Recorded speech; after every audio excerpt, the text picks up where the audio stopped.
First of all, let me say, we clarify this because apparently it's been said that I declined into alcoholism immediately after that and I lost interest in football. I mean, the following year I was a league top scorer and we won the FA Cup at Wembley.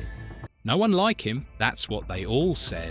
And the first time football legends came up against Jimmy Greaves, they knew they were facing something they'd never seen before. A teenager who could end careers in one afternoon. A striker who didn't need time to settle. He just scored, instantly, ruthlessly, every single time. What was it like to face someone who turned your biggest day into his personal highlight reel? Let's find out. Chelsea, 1957. Jimmy Greaves was just 17 years old when he walked onto the pitch at White Hart Lane for his first division debut. His opponent, Tottenham Hotspur, a London derby. The pressure was massive. Most teenagers would freeze. Most would need time to adjust. Not Greaves. He scored. One goal in a 1-1 draw. Just like that, a star was born. Danny Blanchflower, Tottenham's captain that day, called it the greatest debut performance he'd ever seen. Coming from a player of Blanchflower's stature, that meant everything. Spurs themselves later described that moment as the day a star was born. They weren't exaggerating, they were watching history. But here's the thing, it wasn't just that he scored, it was how calm he looked doing it. His teammate, John Sillett, a defender at Chelsea, had watched Greaves play in the youth teams. At first, Sillett wasn't convinced. He'd gone to watch a London schoolboys match where Greaves played. Sillett was focused on another player, David Kliss, but his brother Peter, also at Chelsea, kept telling him to look at Greaves instead. "Look at the other lad, Greaves. There is a player there," Peter said. He described Greaves as sharp, quick, with great finishing, but John still wasn't sure. He thought Greaves had a good game, but nothing special. That changed fast once Greaves joined the professionals. Sillett saw something he'd never seen before. He called Greaves a player with a touch of genius. He noticed Greaves was lightning at getting on the end of things. Everyone admired him, but the most shocking thing? Sillett said Greaves didn't look like he was going to be fast, but my God, he was quick. This wasn't about running down the wing like a winger. This was instant acceleration, a sudden burst that defenders couldn't react to. By the time they realised Greaves had moved, he was already gone, and then there was his composure. Sillett called him the Iceman in front of goal. He said Greaves never missed the target, and that for him not to score, the goalkeeper had to save it. Think about that. Greaves didn't snatch at chances. He didn't panic. He just placed the ball exactly where it needed to go, every single time. If the goalkeeper didn't make a save, it was a goal. Guaranteed. This wasn't luck. This was a different level of talent, and defenders were about to learn that the hard way. Before his professional debut, Greaves had already shown what he was capable of. In his first full youth season at Chelsea, he scored 51 goals. 51. In the youth team. Over his entire youth career, he'd scored between 114 and 122 goals. The numbers were almost unbelievable, but they created massive expectations. Everyone knew about him. Everyone was watching. Most young players crumble under that pressure. The jump from youth football to professional first division football is enormous. Physically tougher, tactically harder, mentally brutal. Countless wonder kids have failed at this exact stage. Their talent couldn't translate. Their confidence shattered. They disappeared. Not Greaves. He made the jump look easy. That debut goal against Tottenham wasn't a fluke. It was a statement, a declaration that the hype was real, that the expectations were justified, that he belonged at the highest level. And not just belonged, he was going to dominate it. 1 year after his debut, Greaves destroyed one of England's greatest ever players. Billy Wright, the name alone carried weight. Wright was England's captain, a defensive legend, a man who'd played over 100 times for his country. He was leading Wolverhampton Wanderers, the reigning league champions, the best team in England, experienced, organised, unbeatable, except they weren't. Not against Greaves. Chelsea faced Wolves at the start of the 1958-59 season. Greaves was just 18 years old. Wright was at the peak of his powers, leading a champion defence. It should have been a lesson for the teenager, a reality check. But football doesn't work like that when you're Jimmy Greaves. Greaves scored 5 goals. 5 in one match. Chelsea won 6-2. It wasn't just a defeat for Wolves. It was humiliation. Complete and total humiliation. The sort of performance that gets remembered forever, the sort that ends careers. And it did. Greaves' 5-goal display against Billy Wright was so devastating, so overwhelming, that it effectively ended Wright's first division career. One of the greatest defenders England ever produced, taken apart by a teenager in 90 minutes. The game was described as inflicting the sort of humiliation once inflicted by Ferenc Puskás on Wright. That's how brutal it was. This wasn't just about goals, it was about a generational shift. The old style of defending, position-based and predictable, couldn't handle Greaves. His instinct, his unpredictability, his instant acceleration made Wright's experience useless. Greaves represented something new, something that required a different defensive strategy, a strategy that didn't exist yet. Billy Wright retired soon after,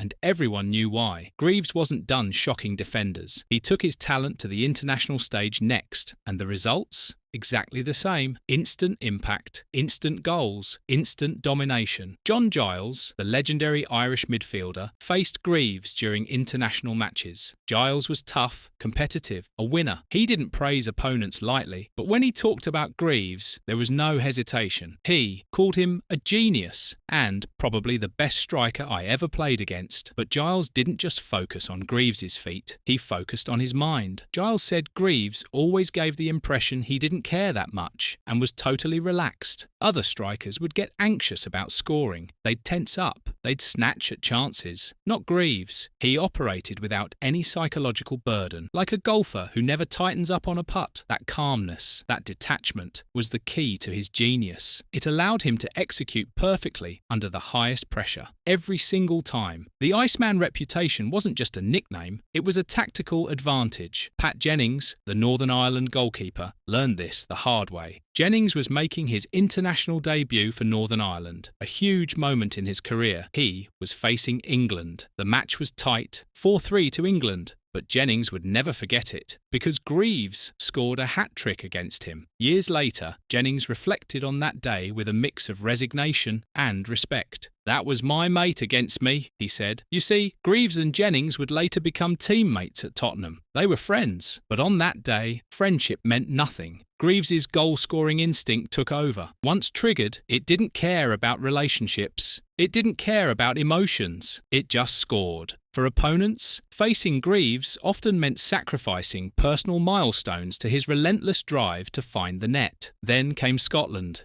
April 1961, England versus Scotland in the British Home Championship. England won 9-3, 9 goals. It's still one of England's most comprehensive victories ever. And Greaves? He scored a hat-trick, his first international hat-trick. He'd go on to score 6 in total for England. The Scottish team wasn't weak. They had defensive stalwarts like Billy McNeill and Dave Mackay. Strong, experienced, winners. But none of that mattered. Greaves was running hot. An England teammate from that match remembered the feeling perfectly. Jimmy Greaves was running hot, and we felt that we just had to get the ball to him for him to score. Think about that. The entire England team, packed with talent, turned into a machine designed to feed Greaves, because they knew if he got the ball, he'd score. Guaranteed. For McNeill and Mackay, this wasn't just a defeat, it was overwhelming. A systemic threat centred entirely on one man. Greaves didn't just score goals, he turned entire matches into his personal stage. Another opponent who faced Greaves during his peak was Cliff Jones,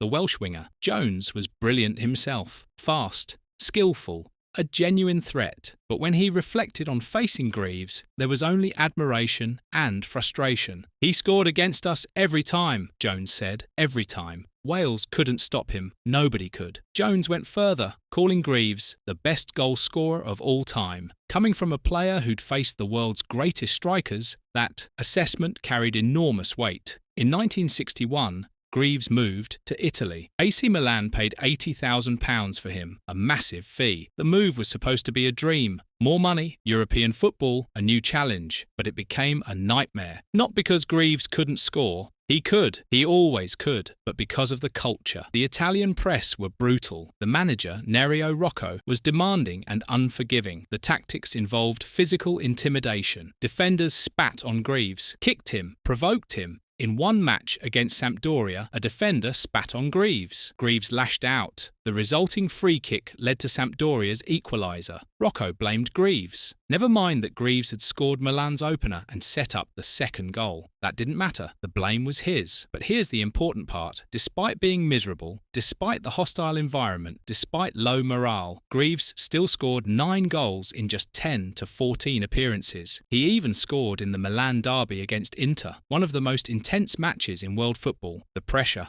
was unimaginable. Greaves scored anyway. His genius wasn't affected by his environment. His finishing was portable, reliable, unstoppable. The problem wasn't his skill, it was everything else. So Greaves came home. December 1961. Tottenham Hotspur paid £99,999 for him, £1 short of 100,000. Deliberately. They didn't want to burden him with the pressure of being the first six-figure player. His debut? A hat-trick? 5-0 against Blackpool. Just like that, he was back, scoring instantly, dominating. In his first 22 games for Spurs, Greaves scored 21 goals, 21 in 22. That's not normal, that's genius. Pat Jennings, who later joined Spurs as goalkeeper, remembered facing Greaves during that period. Greaves was playing alongside Alan Gilzane, another deadly striker. Jennings called it a nightmare. Playing against Greaves, especially with Gilzean beside him, was impossible. There was no answer, no tactic, no hope. Greaves went on to score 266 goals for Tottenham, a club record that still stands today. Every single one of those goals proved the same point. His talent was innate, reliable, portable between clubs. He didn't need time to settle. He didn't need to adapt. He just scored. Even at the end, when age had slowed him down, the genius remained. Greaves left top-flight football in 1971 after a spell at West Ham. He battled personal difficulties, alcoholism, depression, but he came back to play football in the Southern League, lower divisions, non-league clubs, Chelmsford City, Barnet. He was 37 years old when he joined Barnet. Ancient for a footballer. He couldn't run like before. His legs were gone, but his finishing? Still perfect. Les Eason, a Barnet legend, played alongside Greaves. Eason was thrilled. He'd idolised Greaves as a teenager. Now he was, on the same pitch. Eason knew Greaves couldn't run anymore, so he did it for him. "I was more than happy to do Jimmy's running," Eason said. But then he saw the magic. He used to ghost around and be everywhere. Passes were inch perfect, and his finishing still clinical. Ghosting. The same deceptive movement that shocked Billy Wright in 1958. Still there, still effective, 20 years later. And the finishing? Clinical. The Iceman reputation hadn't faded. It couldn't, because it wasn't about athleticism.